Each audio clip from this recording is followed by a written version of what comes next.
મુંબઈની જેમ અમદાવાદ રિવરફ્રન્ટ પર પક્ષીઓને ચણ અને પ્રાણીઓને ખોરાક આપવા ઉપર પ્રતિબંધ લગાવી દેવાયો છે।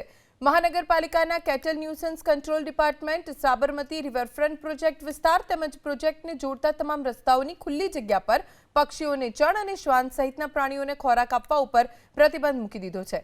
જાહેર સ્થળોએ થતી ગંદકી અટકાવવા 10 સભ્યોની ટીમ પણ રચાઈ છે।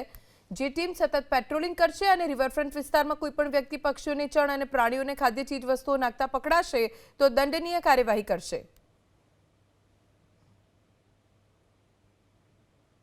મુંબઈની જેમ અમદાવાદમાં પણ પક્ષીઓને જાહેરમાં ચણ નાખવા ઉપર પ્રતિબંધ મૂકવામાં આવી રહ્યો છે। ખાસ કરીને અમદાવાદ મ્યુનિસિપલ કોર્પોરેશને જે કેટલ ન્યુસન્સ કંટ્રોલ ડિપાર્ટમેન્ટ દ્વારા સૌથી પહેલાં સાબરમતી રિવરફ્રન્ટ પ્રોજેક્ટ વિસ્તારમાં જેમાં પ્રોજેક્ટને જોડતા તમામ રસ્તા ઉપર ખુલ્લી જગ્યા ઉપર બર્ડ અને એનિમલને ફીડિંગ કરાવવા ઉપર પ્રતિબંધ મૂકી દેવામાં આવ્યો છે। આ સિવાય અમદાવાદમાં હવે અલગ અલગ જગ્યાએ તબક્કાવાર જાહેર સ્થળોએ પણ બર્ડ અને એનિમલ ફીડિંગ ઉપર પ્રતિબંધ મૂકવા માટે કોર્પોરેશને આયોજન કર્યું છે, જેના માટે 10 સભ્યોની જે ટાસ્ક ફોર્સની રચના કરવામાં આવી છે। એટલે કે જાહેરમાં જે આ પક્ષીઓને ચણ નાખવામાં આવે છે તેના ઉપર જે પ્રતિબંધ છે તે મૂકવામાં આવશે। જોકે મુંબઈમાં તો આ પ્રતિબંધ મૂકી દેવામાં આવ્યો છે,